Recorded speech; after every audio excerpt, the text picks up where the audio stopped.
ok? Bom, eu gostaria de começar dizendo que, como diretriz geral, eu estabeleceria 6 princípios, digamos assim, que, na verdade, devem nortear o nosso processo de governança.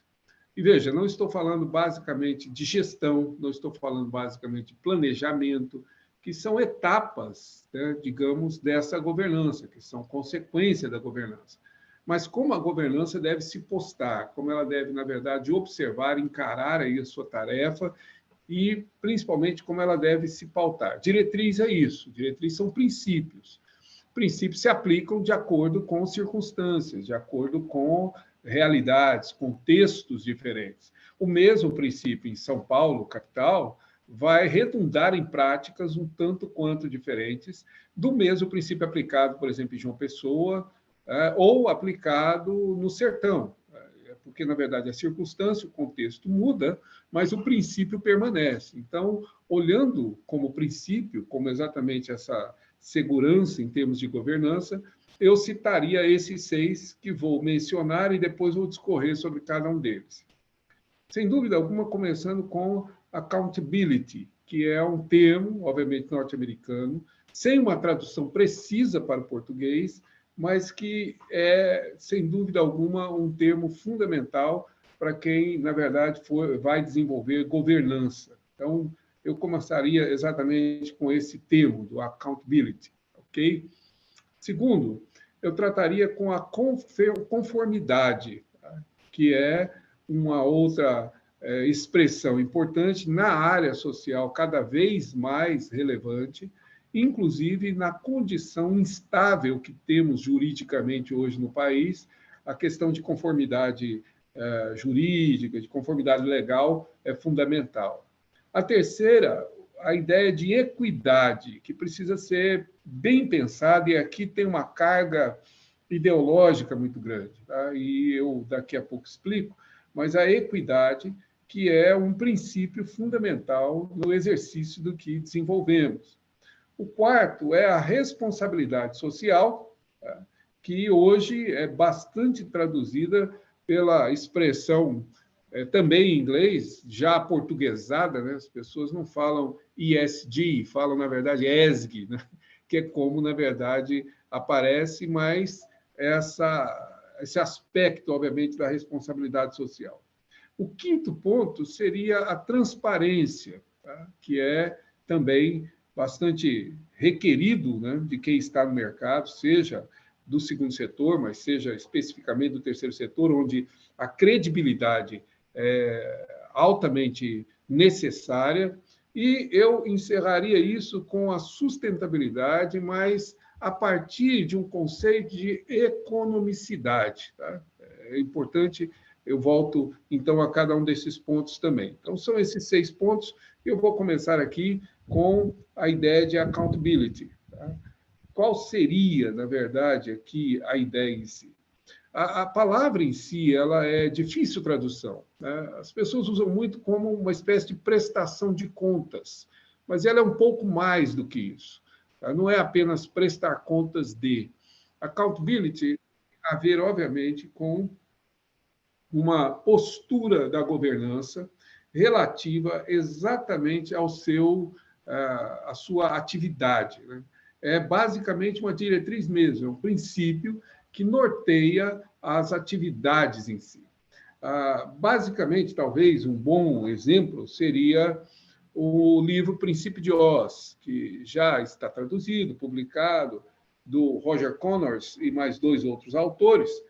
E nesse livro em si, baseado, obviamente, no Mágico de Oz, considerando aquela viagem que a narrativa traz, e como, na verdade, os personagens vão se construindo ao longo da viagem. Então, se você se lembra do conto, obviamente, vai se lembrar que tem um leão medroso que deseja coragem, um homem de lata, sem coração, mas que deseja um coração. E assim, o espantalho que busca sabedoria, embora seja espantalho, esses personagens caminham. E o que o livro traz, basicamente, de moral é que, ao longo do caminho, em busca do Mágico de Oz, que era quem poderia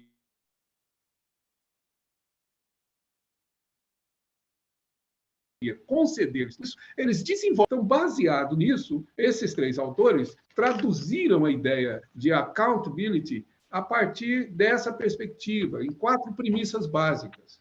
A primeira é observe, veja, ou seja, você deve, na verdade, considerar como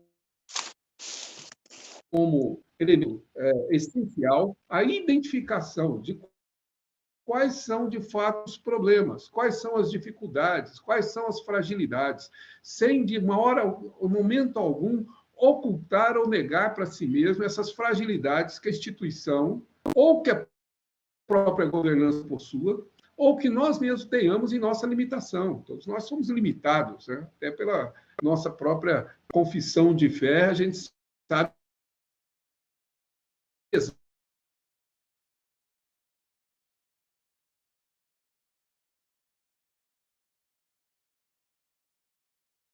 Eu acho que é a internet dele. Vocês estão me escutando bem? Estamos te escutando bem. É a dele. É a dele, né? Travou, é a dele. Deixa eu mandar um recado aqui para ele, acho que é a dele. É a dele, hein? Ele ficou até bonito na foto, mas travou.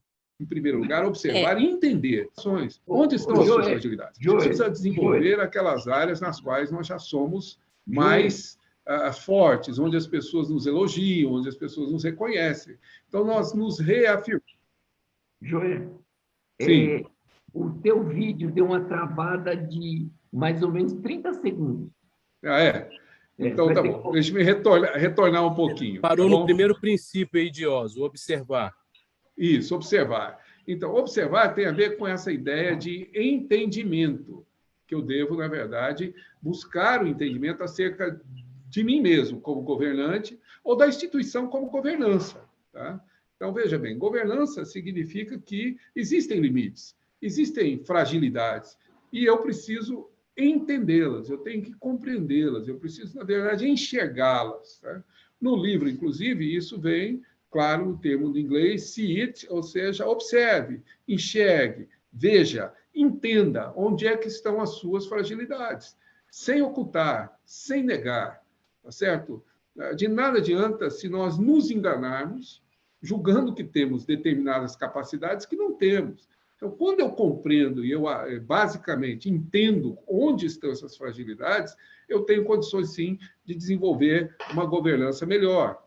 O segundo ponto, a partir daí, é o que ele chama de own it, ou seja, você assume isso, você se apropria disso. Ou seja, eu agora absorvo essas fragilidades, absorvo exatamente as minhas potencialidades, eu aprendo a me conhecer, eu aprendo a me entender, e diante dessas minhas condições e limites, agora sim eu posso atuar exatamente aonde existe fragilidade, aonde existe, na verdade, necessidade de reforço, aonde eu necessito, talvez, de parceria, aonde eu preciso, talvez, de formação, onde eu preciso, talvez, de mais estudos. E isso é diferente para cada instituição. Tá? As instituições não têm a mesma condição. E isso é diferente em termos de circunstância. Um mercado como São Paulo pode parecer que oferece tudo, mas não oferece.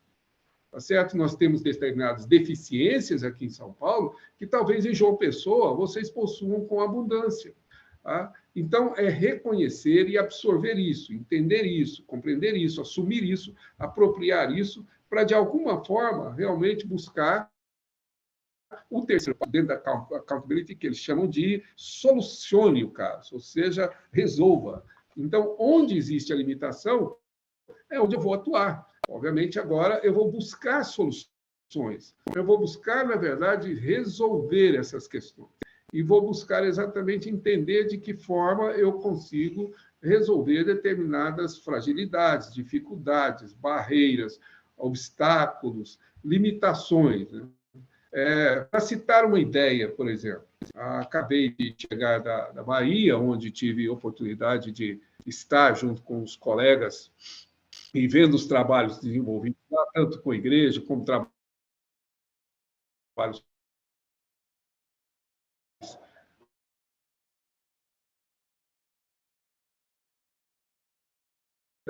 com... Joel, deu outro delay de trabalhos com as igrejas. Isso, trabalhos sociais e igrejas lá na Bahia, e onde eu estive lá, por exemplo, um colega mostrou uma área adquirida de vários hectares, e adquirida por coisa como 20 mil reais. 20 mil reais em São Paulo, você não compra a calçada da frente de onde você precisa. Quer dizer, são deficiências diferentes, são dificuldades diferentes. Então, tem que achar soluções diferentes também.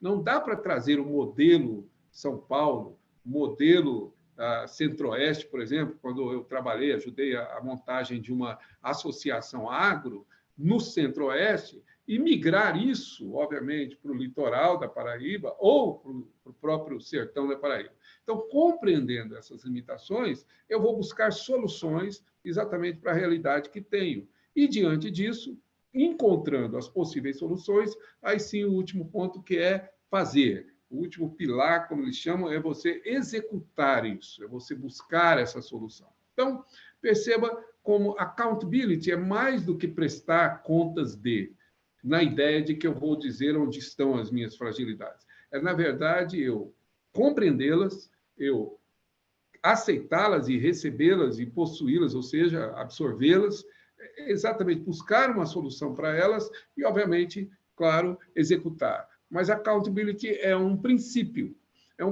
de governança, muito mais do que uma metodologia. Então, a pessoa que exerce governança, como vocês, devem trazer com vocês exatamente essa atitude, tá? Esse comportamento. É uma atitude de quem governa. Ou seja, eu, na realidade, tenho isso constantemente, reconhecendo, inclusive, as minhas limitações pessoais, como a minha limitação institucional, que existe também. Então, esse é o primeiro ponto. Diante disso, o segundo ponto, o segundo princípio que eu indico,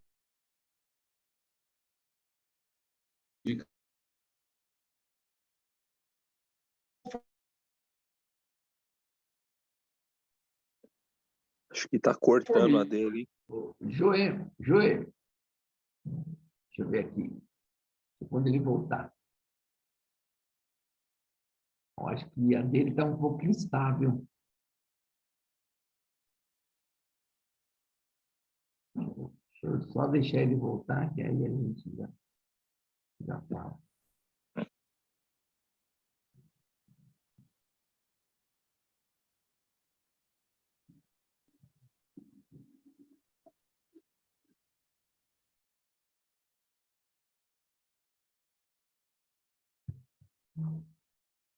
Pessoal, só um minutinho, gente. Só ele voltar que a gente pede para ele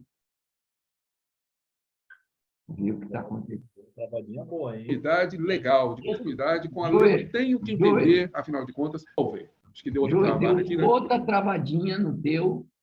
Início Opa, do caiu de vez. segundo. Caiu de vez agora.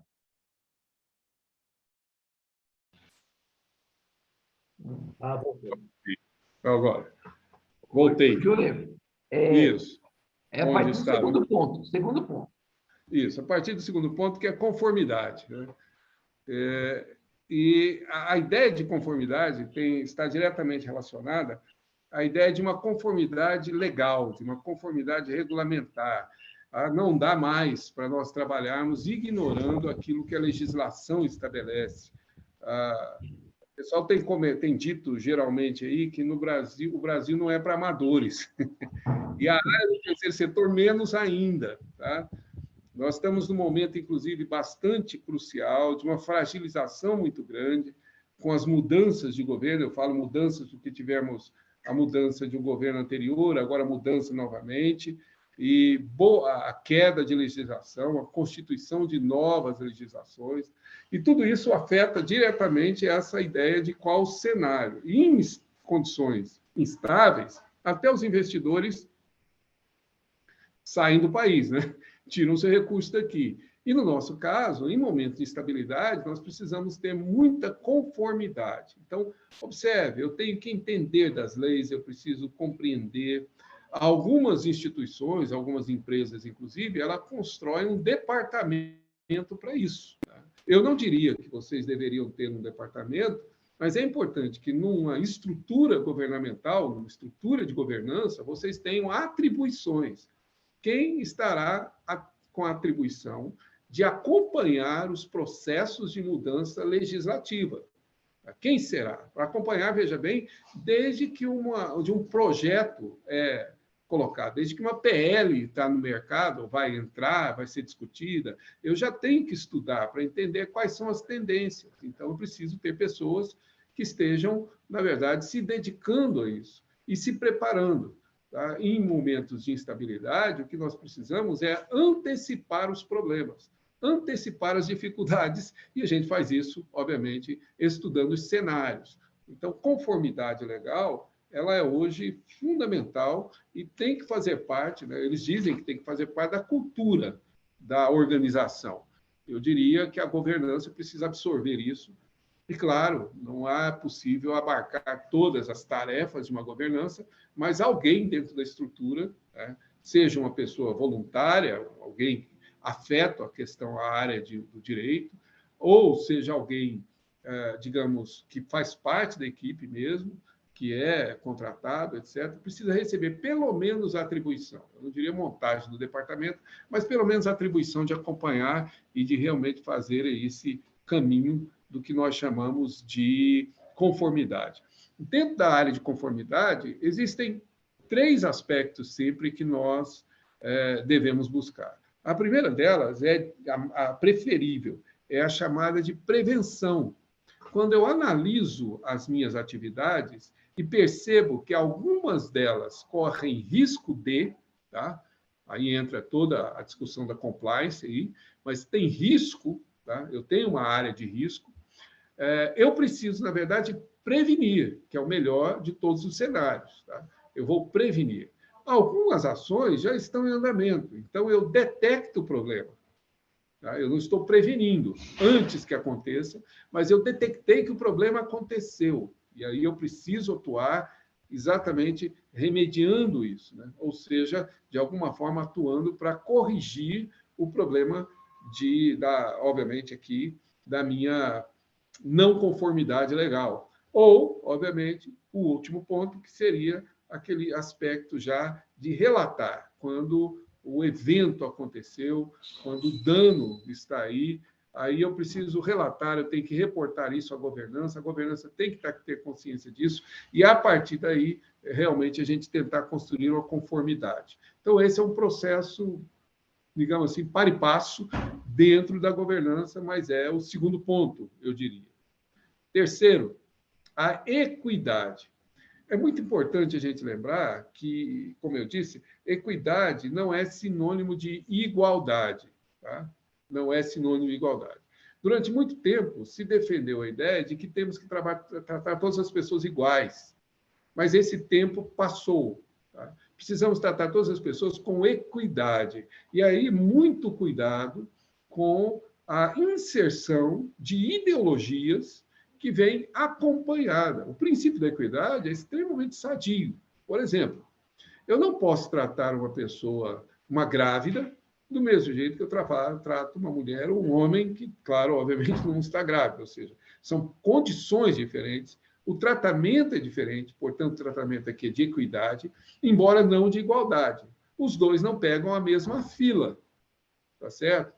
Como também acontece com os idosos. Não é a mesma fila. Então, eu não trato igual, mas eu trato de maneira que seja, digamos, com equidade a todos eles. E essa é uma perspectiva bastante conhecida nossa. O problema é que as ideologias contemporâneas estão começando a inserir aí as outras questões, como se isso fossem diferenças, né? Ou fragilidades, ou limitações que justificassem uma questão etária, como idoso, criança, uma questão de mulheres grávidas ou das próprias mulheres em relação aos homens. Isso é uma questão, porque isso tem todo um embasamento biológico, naturalmente, aqui. Mas isso tem sido trazido para as questões de gênero, para a questão de raça, de cor, tá? E isso começa, então, a trazer toda uma ideologia. É muito importante, então, que a governança, uma vez confessional, faça uma boa definição do princípio de equidade que tem, inclusive lembrando que é esse princípio que nós encontramos, por exemplo, na própria Escritura, onde várias vezes os Salmos descrevem a Deus como um Deus reto, como um Deus de equidade, um Deus que trata sem acepção de pessoas, embora trate diferente cada um. Deus nunca trata duas pessoas da mesma forma. Então, é muito interessante essa capacidade de Deus, e é onde eu busco, de certa forma, a minha inspiração para tentar ser, de alguma forma, também como ele, agir com equidade. Mas a equidade é fundamental e ela precisa ser vista, na medida em que vocês vão trabalhar com públicos diferentes. Então, pensando nisso, há pessoas com poder aquisitivo, mas que precisam de trabalho social, como eu disse. Tá? Não duvidem. Tem muita gente morando em condomínio fechado, de luxo, mas que precisa de ajuda e precisa de trabalho social. Não me esqueço de um amigo meu que mudou-se para um condomínio. Eu perguntei se ele estava bem, porque ele estava preocupado com o filho dele, etc., que era adolescente, estava se envolvendo com algumas questões, e ele foi para o condomínio fechado. Eu falei, e agora? Você resolveu o problema? Ele falou, resolver, não resolvi. Mas agora eu sei pelo menos com quem que meu filho fuma maconha. Essa foi a expressão que ele usou. Pelo menos eu sei com quem. Então, veja, alguém da alta sociedade precisa, mas ele pode pagar por boa parte das atividades que a gente desenvolve. Outras pessoas não conseguem pagar integralmente. Outras pessoas não conseguem pagar absolutamente nada. E é esse o princípio da equidade. É quem tem condições de pagar tudo, paga tudo. Quem tem condições de pagar um pouco, paga um pouco. Quem tem condições de pagar nada, não paga nada. Mas é o mesmo trabalho social. Tá? Aqui no Mackenzie nós temos um projeto que é bastante evidente, assim, embora ele seja oferecido gratuitamente, tá? Mas nós temos alunos da classe de alta, digamos assim, de Alphaville, que jogam basquete, com meninos das escolas públicas. Nós estamos fazendo uma integração entre eles. Mas é óbvio que se esse trabalho nosso fosse feito independente daqui, obviamente, do financiamento que hoje o Mackenzie faz, nós cobraríamos dos que podem pagar para oferecer para aqueles que não podem, que é uma lógica, obviamente, não uma lógica capitalista, digamos assim, mas uma lógica de equidade. Então, nós precisamos, basicamente, buscar isso. Há uma série de situações que podem ser feitas assim. A minha recomendação apenas é ter o cuidado de não se envolver ou de não se deixar envolver pelos discursos ideológicos que tem nesse ponto. O quarto deles, que é a responsabilidade social. Como eu disse, responsabilidade social foi hoje... Ela tem um longo histórico, eu não vou discorrer aqui desde a época em que ela era tratada como filantropia, até chegarmos ao que temos hoje. Mas ela passou por caminhos, né? Passou aí por algumas etapas de desenvolvimento, se é que algum dia vai parar de desenvolver. Quase todos nós nos lembramos do chamado triple bottom line, que eram as três bases, os três alicerces da responsabilidade social. E hoje nós falamos, obviamente, se fala muito no ESG, que é ambiental, social e, obviamente, a governança, propriamente dito, ou governamental. São aspectos diferentes de uma chamada responsabilidade social. Então, significa que eu preciso me pautar por esses elementos. Eu preciso ter medidas, né? A governança precisa ter medidas que sejam sustentáveis ambientalmente, tá? Precisa trabalhar nesse aspecto, sejam sustentáveis socialmente e sejam, obviamente, agora, não economicamente, mas sejam sustentáveis do ponto de vista de governança, como eles dizem. Então, são princípios. Esse é um princípio bastante comum. Você, basicamente, quando fazemos a gestão, obviamente, a partir desses elementos, e que vão se traduzir no resultado final, mas é um dos princípios que norteiam. Tá?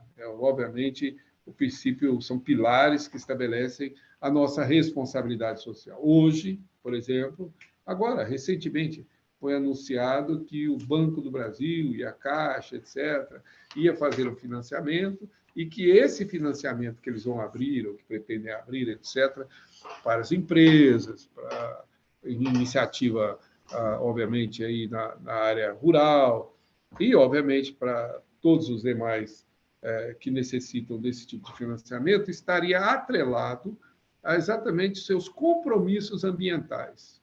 Quanto mais envolvidos, ou quanto mais demonstrado, menor a taxa de juros. É o que se planeja.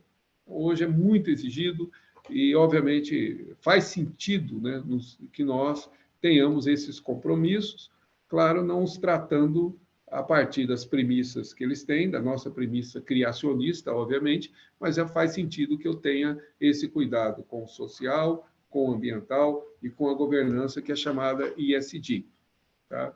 O quinto princípio é, na verdade, conhecido como a transparência. Tá? Essa transparência implica em nós realmente termos, ao longo dessa trajetória, ao longo da gestão, a possibilidade de verificação, de identificação, não depois, mas durante o trajeto, para que as pessoas entendam exatamente, para que fique claro o que fazemos.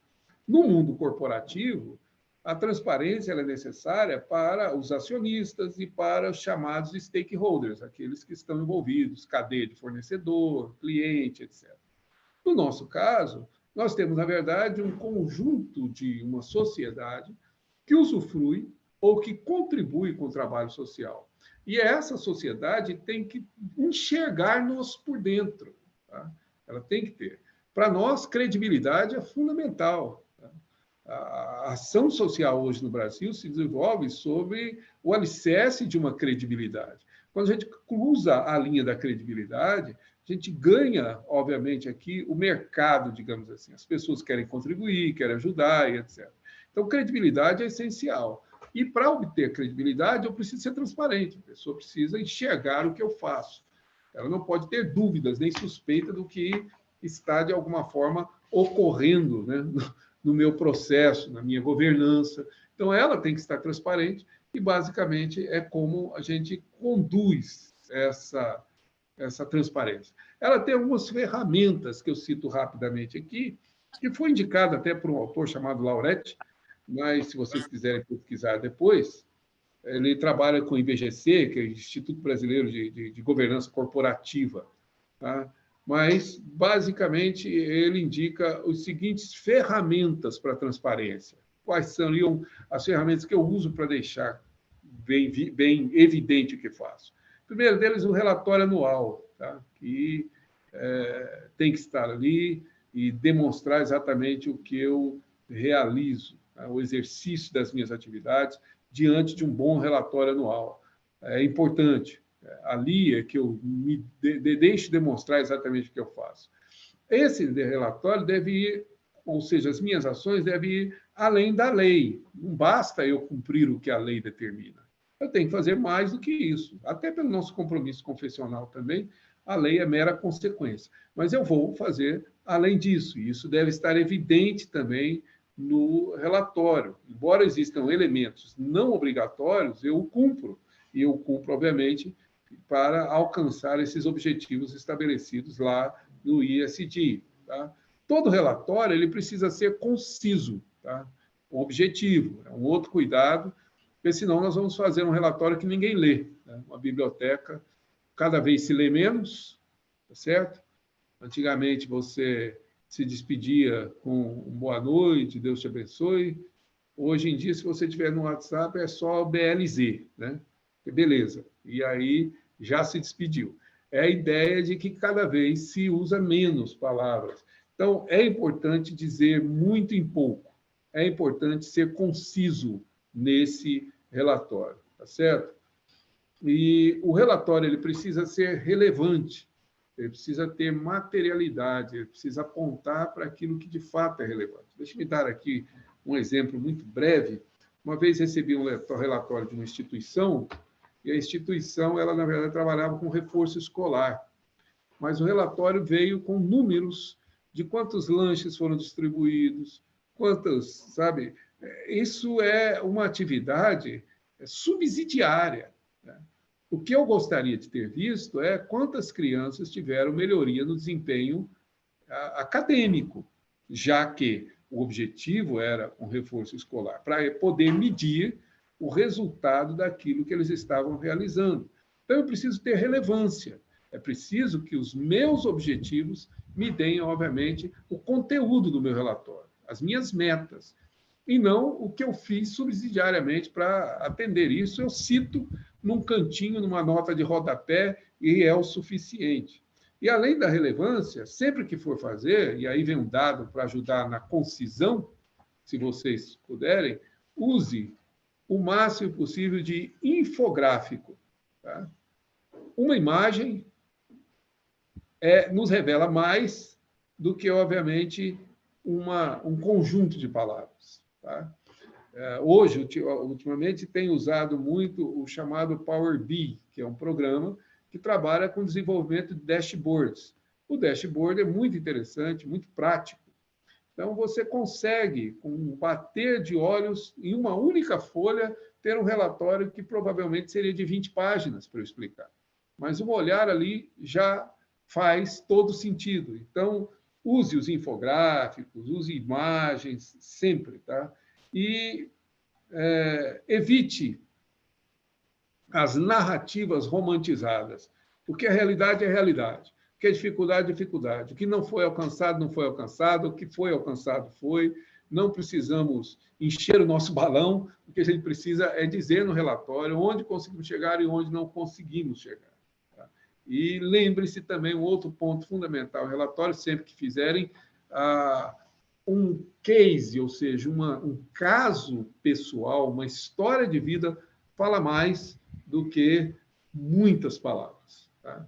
Então, se vocês têm, na hora de montar o relatório, casos de crianças, jovens, adolescentes, adultos que realmente estão em recuperação, ou foram recuperados, ou foram transformados, ou ascenderam, digamos, socialmente, já que seja essa a ideia, isso precisa ser, pelo menos, também mensurado. Mas, de qualquer forma, um bom relatório vai dar essa transparência, vai dar essa credibilidade, inclusive a citação de pessoas, de casos de história de vidas com os devidos cuidados, aí vai a conformidade, não posso citar o nome completo da criança, eu tenho que ter cuidado com a exposição de fotografias, coisas do nosso dia a dia, mas uma história dessa traz credibilidade, porque, na verdade, estou falando de gente que tem nome, gente que tem endereço, aí eu começo a dar mais credibilidade ao relatório. Então, esse seria o quinto ponto. E eu vou ao sexto, para deixar aqui aberto para nós falarmos sobre, para abrirmos para algumas perguntas ou dúvidas, que é, basicamente, a questão da sustentabilidade, mas no sentido de economicidade. O que eu quero dizer com isso? Aquela ideia dos 4 E's que as pessoas citam, né? Eficiência, eficácia, efetividade e economicidade. Ou seja, o trabalho é eficiente, porque ele, na verdade, utiliza os meios corretos para chegar ao seu fim. Ele é eficaz, porque, de fato, ele atinge os objetivos que foram estabelecidos. Ele é efetivo, porque as suas ações, elas, na verdade, duram e perduram, ou elas têm um longo prazo de aplicação, e ela é econômica. E economia não é não gastar. Essa foi a minha primeira aula de economia, que é a minha segunda formação, digamos assim, mas o meu professor nos ensinando que a economia existe para nos ensinar a gastar bem, e não a nos ensinar a não gastar, que é um conceito equivocado e popular que se tem. O bom economista, ou aquelas pessoas que gerem com boa economia o país ou o negócio, é aquelas pessoas que gastam bem, não as pessoas que não gastam. Tá? Porque não faz sentido. Tá? Não gastar significa, às vezes, deixar de atender necessidades. Então, não faz muito sentido. É gastar, mas gastar bem. É onde o custo-benefício é alcançado. E eu acho que é esse cuidado que vocês precisam ter, ou nós precisamos ter todos, na sustentabilidade. Tá? Vou dar aqui alguns exemplos.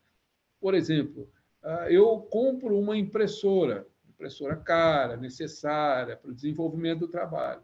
Eu preciso cuidar dela, eu preciso utilizar dela corretamente, porque quanto mais tempo de vida ela tiver, mais sustentável eu sou. Tá? O meu retorno é maior. Se ela tem uma previsão de durabilidade, digamos, de vida útil de 5 anos, e eu a utilizo 7, 8, eu tive ganho econômico aqui. Tá? E não somente econômico, como também eu, na realidade, dei uma utilidade para a impressora que me evitou de adquirir outra, o que tem um impacto ambiental também muito interessante. Então, eu vejo essa discussão muito de sustentabilidade, de questões ambientais, e acho que não girou ainda porque as pessoas não estão girando a chave da economia. O dia que, na realidade, usar um papel reciclado ficar mais barato do que usar o papel que não é reciclado, eu e você vamos mudar para o não reciclado, para o reciclado. Simplesmente assim, porque é mais barato. Ninguém precisa dar aula de ambiental para a gente, tá certo? Mas porque, na realidade, as pessoas querem que façamos isso só por consciência, mas há um momento que a consciência entra em conflito com a economia. E aí quem manda mais, sem dúvida alguma, vai ser a economia. Então, na medida em que essas ações elas ganham economicamente, eu vou ter e vou obter resultados melhores. Então, a economicidade tem a ver com isso. É um princípio, como eu disse, não é uma regra, não é uma metodologia, não é nenhuma mágica, mas é um princípio. Ou seja, um bom governante, ele vai estar preocupado com a eficiência, com a eficácia, com a efetividade e com a economicidade como um princípio da sua gestão. Como eu vou fazer de maneira que eu tenha o melhor custo-benefício do que eu vou realizar? Como eu vou dar a maior durabilidade para os bens, para os patrimônios, para os investimentos financeiros que vamos fazer? E tudo isso, obviamente, vai se reproduzir numa boa gestão. Menos custo, obviamente, mais recurso, obviamente, mais eficiência, mais eficácia, mais efetividade, e eu consigo, então, fazer com que o projeto gire. Então, esses são princípios. Então, eu volto aqui só a repeti-los, só para fixação, né? Diz aí a boa pedagogia que a gente tem que fixar. Então, a accountability, conformidade, equidade, responsabilidade social, transparência e economicidade. Esses seriam os 6 princípios que eu diria princípios de uma governança, e concluo dizendo, governança aqui, na minha opinião, não é metodologia. Metodologia você pode utilizar a que você quiser. Não são meios. Meios você tem vários que você pode utilizar. Não são ferramentas. Ferramentas você tem, inclusive, muitas da área de TI. O que eu quero dizer aqui com governança é uma atitude, tá? Um comportamento, um entendimento, uma postura de quem governa. E ela precisa ser pautada por princípios. E, sem querer prolongar, todos esses princípios é possível encontrar não justificativa, mas encontrar embasamento na escritura, tá bom? Mas devolvo a palavra para o Alexandre e fico aberto aqui para alguma dúvida ou alguma contribuição também que vocês quiserem fazer, a dona, etc. Fiquem à vontade, por favor. Querido Joel, é coisa brutal para a gente ficar a noite inteira aqui sentado, só escutando. O homem bate muito forte, cara. Não dá para entrar no ringue com ele, não. Joel, no encontro meu com a dona, naquele dia eu voltei para casa com a cabeça inchada, e ela chegou para mim, Alexandre, sabe qual é a maior fragilidade do Instituto Cares? Aí eu, todo feliz da vida, falei, qual? Ela falou, você. Eu quase que eu desmaio. Aí eu falei assim, por que, dona? Ele falou, você não está fazendo um sucessor. Você não está criando um time que pense no Instituto. Né?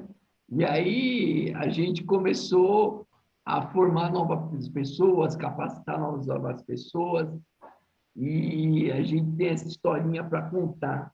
Em cada ponto que você falou aqui, eu tenho uma historinha de alguém que caminhou comigo. Por exemplo, em equidade, o Dumas, quando veio fazer aurículo, ele falou mesmo, a gente, qual a discussão?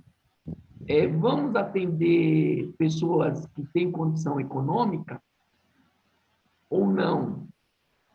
De graça ou não? Né? Uma das coisas que ele me falou, que me marcou muito até hoje, ele falou, Alexandre, a pessoa que tem condição econômica merece ser abraçada também. Que às vezes ele está sozinho no mundo. Isso me marcou até hoje, sabe, Joel? E a gente pensa que o rico não tem problema. Claro. Mas às vezes ele não é amado, ele não é abraçado, ele não tem ninguém do lado, né? Tem um outro case aqui que a gente fala de legislação, e hoje eu sigo a Rede Filantropia, né? Uhum. E eles dão muita dica Sim. sobre o que está mudando na sociedade e quais as discussões que estão sendo geradas. Então, para o pessoal aí, é bom seguir no Instagram a Rede Filantropia. E eles dão muita dica. Bom mesmo. Tá? Eu vou deixar agora o povo falar aí, está aberto, gente. Quem tiver dúvida, quem tiver perguntas, quem quiser fazer um adendo, está liberado aí. Boa noite. Meu nome é Sandro, eu sou de João Pessoa. Isso. Eu queria que o professor falasse um pouco mais da transparência, professor, porque o senhor falou que a transparência tinha alguns pontos, né? E parece-me que o senhor parou só no relatório anual, né? Tinha outros pontos que eu estava anotando aqui e deixei. O senhor começou a falar do relatório, das características do relatório, como deveria ser o relatório, em que deveria focar o relatório, e parece-me que o senhor não falou dos outros pontos que devia ter na transparência. Sim. Se eu entendi bem.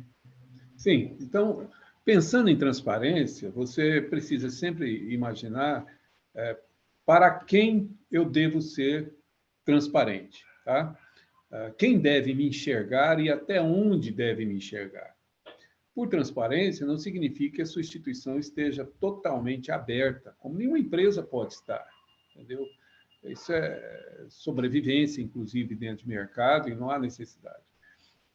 Por exemplo, pensando isso, ou trazendo isso para um exemplo familiar, uma família transparente não é uma família que as pessoas sabem tudo que acontece dentro da casa, sabem tudo que ocorre, não é isso, né?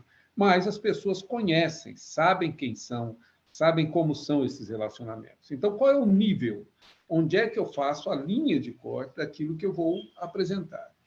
E, ao fazer essa apresentação, por transparência, ou seja, ao definir qual é o limite do que estará transparente, digamos assim, eu preciso, com o devido cuidado, é claro, deixar evidente tudo que eu possuo de potencial, de capacidade, de bons resultados, de boas experiências, de cases que são de sucesso, mas eu preciso também relatar os meus cases de fracasso, onde é que eu tentei e não deu certo, onde é que eu pontuei, onde é que eu tinha uma meta, eu tinha um entendimento e esse entendimento não causou o resultado esperado. Então, por isso é transparência.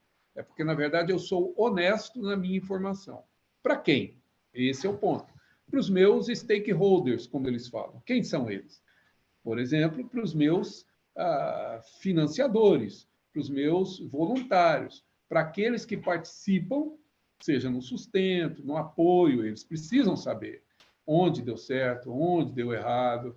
E quanto mais transparente a instituição for, com certeza mais fidelidade alcançará desse grupo. Esse grupo vai ser mais fiel, porque, na verdade, confia e sabe que, se existir algum problema, isso vai ser relatado. Simultaneamente, eu tenho que olhar para a outra ponta. Eu tenho que ser transparente para, obviamente, os meus clientes, digamos assim. As pessoas a quem eu atendo, as pessoas a quem eu, de certa forma, vou atuar, né? Essas pessoas que são um público importante, eles têm que saber para onde estamos caminhando. E, juntamente com isso, eu tenho que olhar, obviamente, para o governo, digamos assim, para a parte legal, municipal, estadual, etc., para o poder público em si.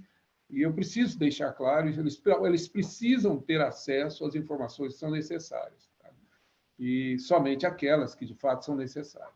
Então, a ideia da transparência é ser honesto e expor a minha condição àqueles grupos que realmente são importantes. Alguém colocou aqui na nossa caixa de diálogo aí os grupos estratégicos. Pois bem, são esses grupos mesmo. Eles precisam saber como é que anda a minha instituição. Não sei se consigo esclarecer um pouco mais. A gente tem uma pergunta do Léo. Pode falar, Léo.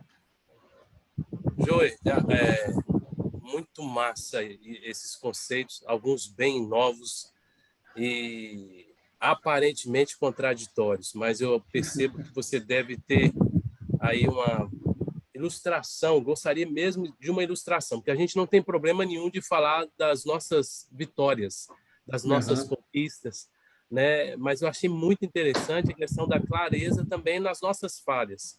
Eu aprendi ao longo da caminhada que muitas vezes ensinamos muito quando somos francos e sinceros com as nossas falhas. Aprendemos às vezes até mais, né?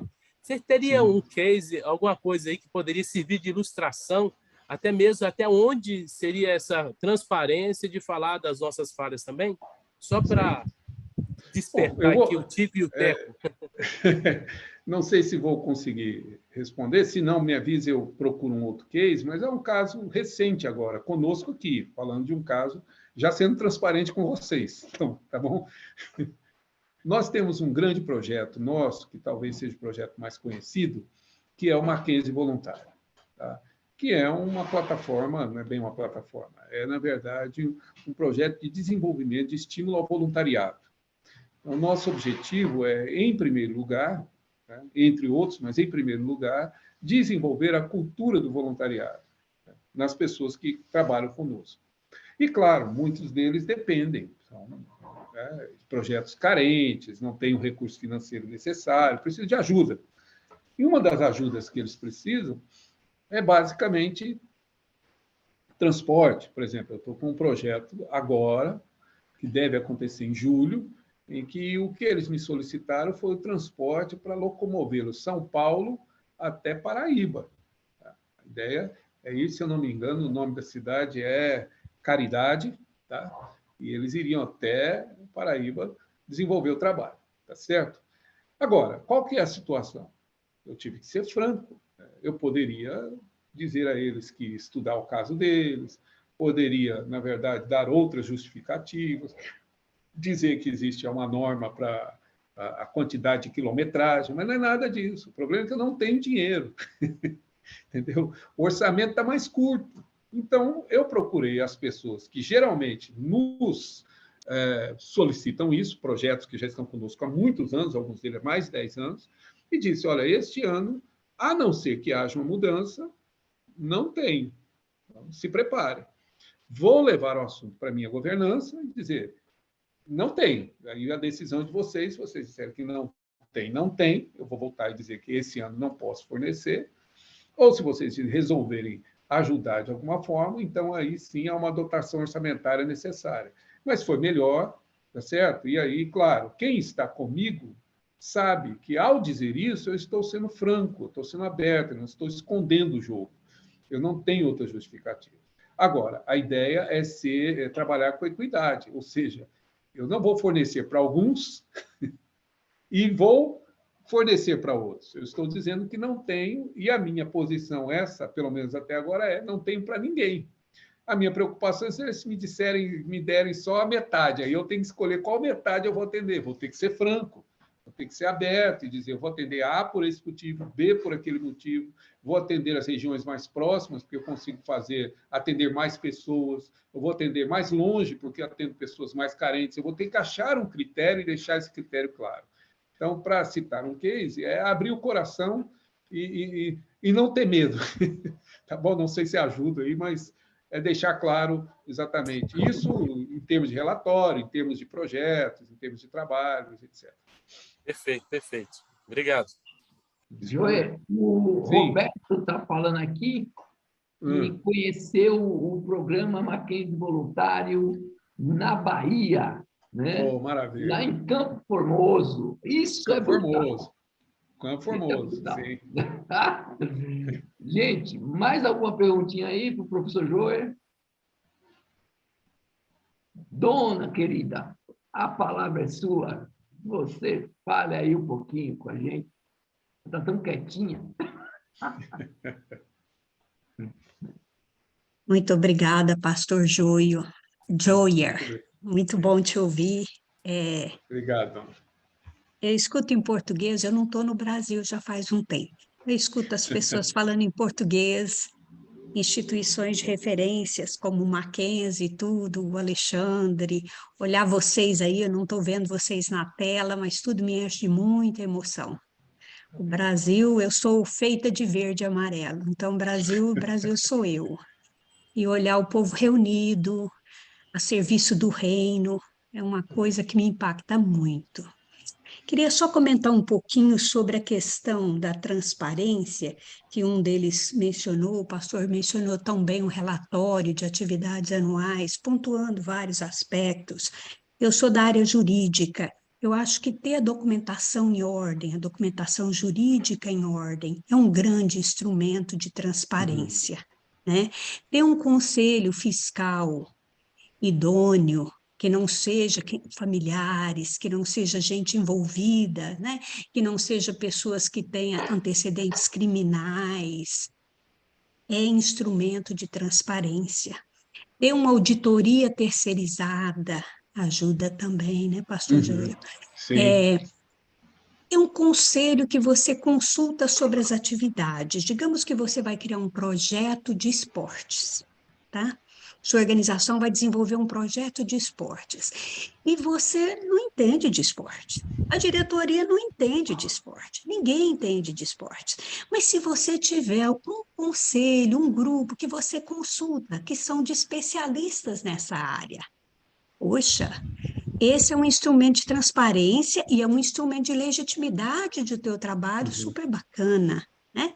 Então, como eu já falei também, auditoria terceirizada, é um lugar aberto para discutir, um lugar que você coloca lá no Facebook ou no Instagram sobre a sua instituição para as pessoas dar feedback do atendimento. Foi bom? Não foi bom? Não gostou? Foi mal atendido? Foi uma beleza? Foi muito além do que era? Tudo isso dá transparência, é contar sem vergonha, né? Pôr a cara lá sem medo de ser criticado e ser elogiado também. Acho que essas coisas nos ajudam no processo de transparência.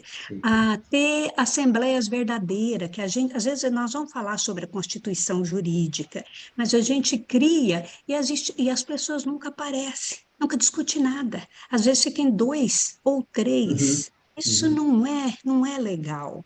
Porque à medida que a gente discute uma ideia, um projeto com um grupo, esse grupo verdadeiro, discutindo, pensando juntos, isso dá transparência, dá legitimidade à nossa ação. Então, assim, eu estava pensando aqui, enquanto o pastor falava, o que eu podia sugerir também nessa área de transparência, mas no aspecto legal tem muitas Legal. coisas, né? Registrar as atas, ter o parecer do Conselho Fiscal, nós vamos falar de tudo isso. E não quero aqui com você, hoje eu escutei várias aulas, depois assisti coisas sobre o terceiro setor, eu falei, Jesus, nos ajude a ajudar, de uma forma que não seja chata, que não é para você chegar aqui e falar, putz, isso é muito burocrático, isso é muito enjoado, que assunto esquisito, muito difícil. Não, não. Como é que a gente pode trazer isso para um mundo bem prático?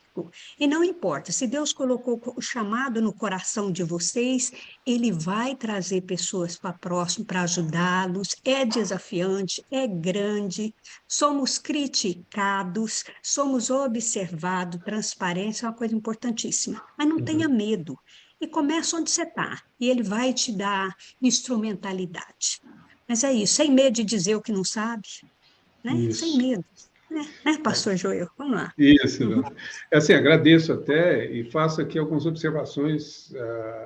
Claro, a dona vai tratar disso numa próxima ocasião, mas é muito importante. Quando possuímos uma instituição, pelo menos 4 conselhos são obrigatórios, né? Se é que posso chamar de conselho. A Assembleia, o Conselho de Administração, né? O Conselho Deliberativo, o Conselho de Administração, que pode ser uma diretoria executiva, e o Conselho Fiscal.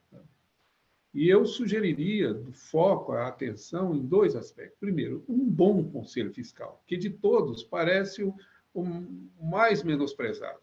Para dar um exemplo, o problema surgido na Americanas, nas lojas americanas, os corpos dos investidores aqui no Brasil, é um problema de conselho fiscal. O conselho fiscal é exatamente aquele que deveria ter verificado, identificado e evitado, e aí entra a ideia da conformidade, né, prevenindo uma fraude contábil que aconteceu. Quer dizer, isso passou pelo Conselho Fiscal da Americana. Então, o Conselho Fiscal é crucial, é de grande importância numa instituição. Um bom Conselho Fiscal é uma segurança numa instituição. Então, acho que tem que olhar com cuidado mesmo, a dona com certeza vai tratar disso, mas tomando carona na afirmação dela, um outro conselho, que não é obrigatório, que é bastante interessante as instituições pensarem nele, é um conselho consultivo. Tá? Ele não tem voto, mas eles são um conjunto de especialistas que eu vou recorrer quando eu tiver determinada necessidade. E aí a montagem de equipe mesmo, o conselho consultivo eu não diria os craques, digamos, que a gente tem hoje no país, mas de gente que entende da legislação, que entende do mercado, que entende de áreas distintas. Um bom conselho consultivo pode realmente ajudar muito um conselho deliberativo, e principalmente o conselho de administração, a fazer a gestão segura. Né? Eu acho que isso é fundamental, e aquilo que o Alexandre já falou, a gente não pode tentar resumir em uma única pessoa, e nós não temos essa habilidade completa, e o que ele mencionou é verdade. Um dos grandes problemas com as associações do Brasil é que elas são muito personalistas. Aliás, é um problema do Brasil isso, né? O Brasil é muito personalista, mas essa coisa personalista. Então, eu tenho um presidente da associação que toca isso vários anos sozinhos, e o dia que ele faltar, a associação não tem ninguém que seja capaz de conduzir. Por isso, a necessidade de equipes que vão realmente complementar. Mas eu concordo perfeitamente com a dona, acho sim que a área da conformidade legal tem que estar tão apresentável que a gente não tem que temer fiscal. O fiscal tem que entrar, tomar o café, fiscalizar o que ele achar. Se tiver problema, a gente resolve. Se não tem problema, a gente toca a vida, mas precisamos ter esses cuidados mesmo, embora de fato burocráticos, principalmente no nosso país, mas hoje necessários. Eu vou contar um case que aconteceu comigo há um tempo, né? Logo quando a gente decidiu formar o Instituto CARES, uma pessoa começou a apontar um monte de organizações que não deu certo, os BOs que foram criados, o aspecto jurídico, os processos. Eu falei, gente, eu não tenho medo de fazer nada, né? Eu só não vou cometer os erros que eles cometeram, né? A trilha deles me ensinou uma coisa, agora eu não posso ter medo de ajudar o próximo porque eles não deram certo. Que às vezes o pessoal tem medo de formalizar, de fazer tudo bacaninha, com medo de vendo coisa que der errado. Eu falei, no Brasil se vende muito a tragédia, mas não se vende coisa boa.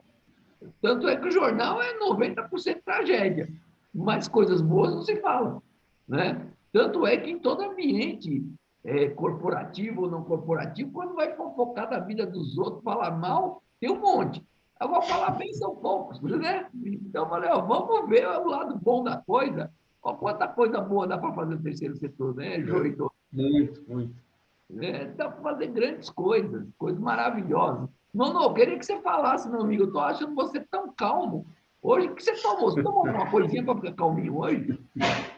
Então, aqui tem muita gente de peso aqui, Alexandre. A gente tem que aproveitar para aprender, né? Como diz o iluminado aí, né? O Léo Luz, aprender tudo de canudinho, né? Não perder nenhum caroço, né, Léo? Mas muito bom, viu, te ouvir. Obrigado. Está sol aí, Dona? Ainda está sol, porque está começando a primavera, mas daqui a pouco escurece. O dia que nós estamos 2 horas antes daí. Vocês estão 2 horas na frente. Então, 19 horas, então, são 19 horas. Muito bom, mas foi uma aula maravilhosa, né? Uma grande preocupação do Instituto CARES, essa parte de governança e transparência, e nós temos lá um tesoureiro que pega no nosso pé, sabe, Jô? Ele pé, e um ponto importante, a dica, né? Nono, para mim aqui, seu áudio está bem baixinho. Eu não sei se você está longe, alguma coisa assim. Eu quero te ouvir, meu amigo. Não abro mão. Vê se melhorou, tá bom? Melhorou. Obrigado. O que eu estava comentando, Léo, é que nós temos um tesoureiro que ele pega muito no nosso pé. E muitas vezes a gente tenta fazer mais rápido e ele fala, não, vamos fazer o que é o correto. Então, isso é muito bacana. E a dica que eu dou para todos vocês é sempre fazer o correto. Porque tem alguns atalhos, tem algumas coisas que a gente pode fazer um pouquinho mais rápido, mas aí você pode ocorrer alguns erros desnecessários.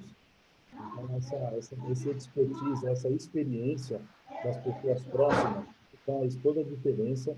E aí, no final, como o Joe comentou ali, questão de transparência, elaboração de relatórios anuais, relatórios semestrais, isso faz toda a diferença, traz muita credibilidade para a instituição e os parceiros e apoiadores falem com muito carinho, né? As doações, as participações, o envio de voluntário. Então, eu acho que nessa parte de governança e transparência, é isso que eu queria deixar com vocês. Agradecer também aí todos os participantes, em especial o João, e todo esse Obrigado. conhecimento, a Dana também. Muito bom ter vocês aqui.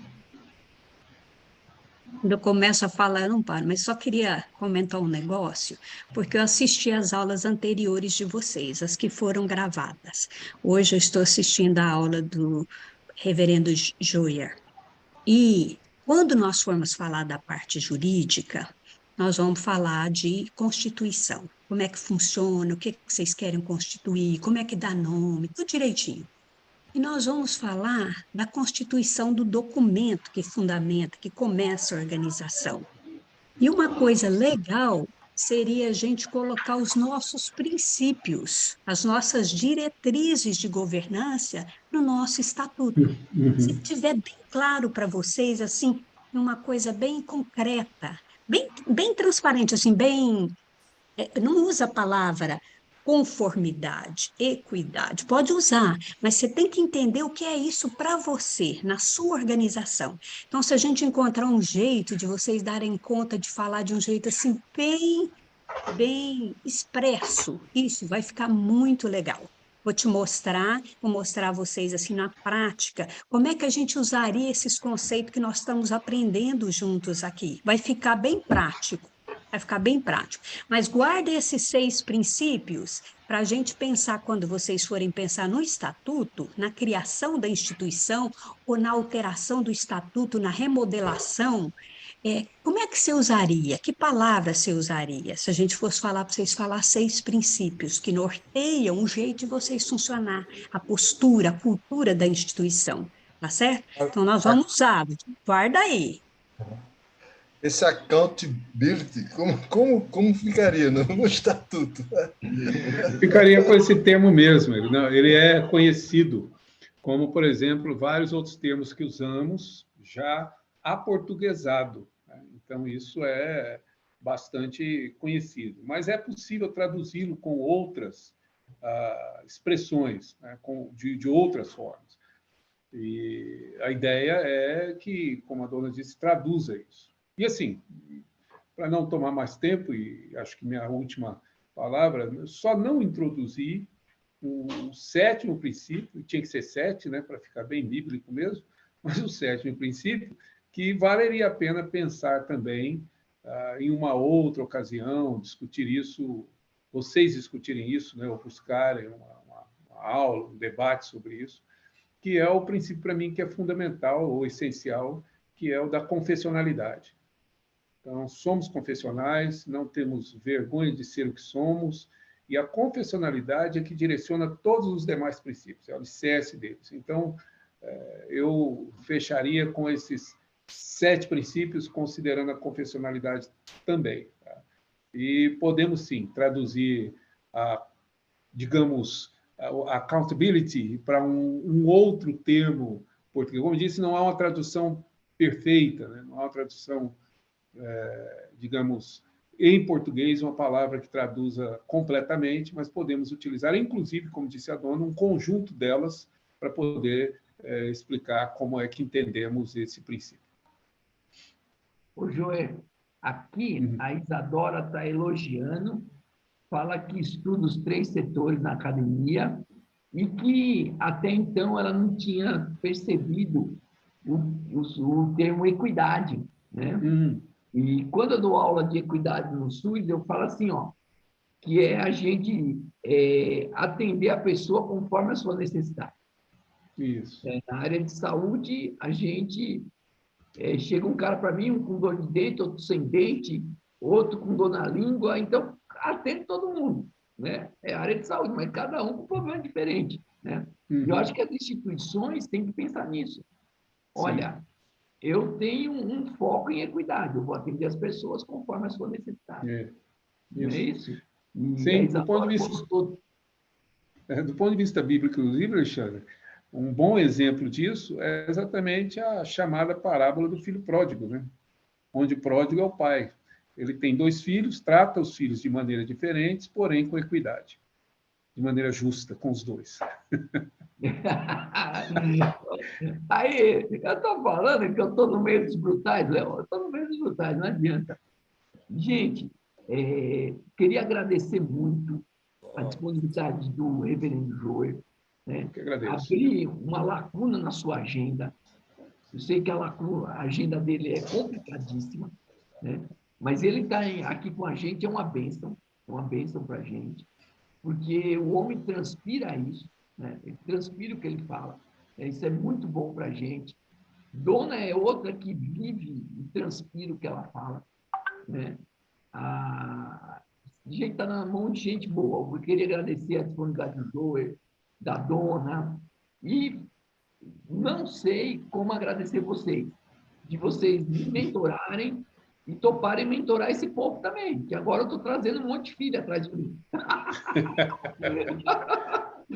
E o povo fala meio assim, que quando o Alexandre liga é trabalho. Nunca. O Alexandre liga só para trazer trabalho para ele. Mas é muito bom a gente envisionar pessoas, a gente motivar pessoas a fazer o bem, a se preocuparem com os outros e formar comunidades terapêuticas, onde um ajuda o outro, né? Na sua expertise. Então, eu agradeço muito ao Joel, que é parceiraço, Dona, minha mentoraça também, coisa potente. A gente caminha junto há muitos anos. Queria agradecer muito vocês dois, e agradecer esse pessoal que está junto com nós, aí Jardim Marília, Parque Savoy, João Pessoa, o pessoal bruto, o pessoal brutal. Vamos abrir a câmera aí para fazer a última foto. O Milton aí do Instituto Redenção, lá de Itaquá, que a gente montou lá, Joel, um telecentro, tá? As crianças tendo aula de informática, uma beleza. Vamos abrir aí para o Nuno fazer a foto nossa aí, gente. Quem puder abrir, não precisa passar perfume, porque a gente não cheira aqui, pode só passar maquiagem. Beleza? Vamos tirar, todo mundo está bonitão aí, então. Deixa só o povo abrir aí. Lado, direito, esquerdo, vamos lá? Aí. Vamos lá. Fala Pix. Muito bem, muito bem. Foto tirada, registrada. Gente, um prazerzão estar com vocês. Último aviso. Obrigado. Nossa aula semana que vem é na terça-feira. Por quê? A pessoa que vai dar aula é o Rony. E o Rony não consegue na segunda, mas eu vou colocar isso no grupo, tá bom? Joel, abração, querido. Vou passar Eu que depois agradeço. tomar um café junto, tá bom? Se Deus Dona, quiser. tamo Vai lá. junto, querida. Tchau, tchau para vocês. Tchau. Bom Um estar abraço com a todos. vocês. Tchau, tchau. Boa noite Obrigada, a professor todos. Joel. Obrigado, Tchau, Adonias. Um abraço. Valeu demais. Internacional. Até mais. Até, valeu. Valeu, Rev.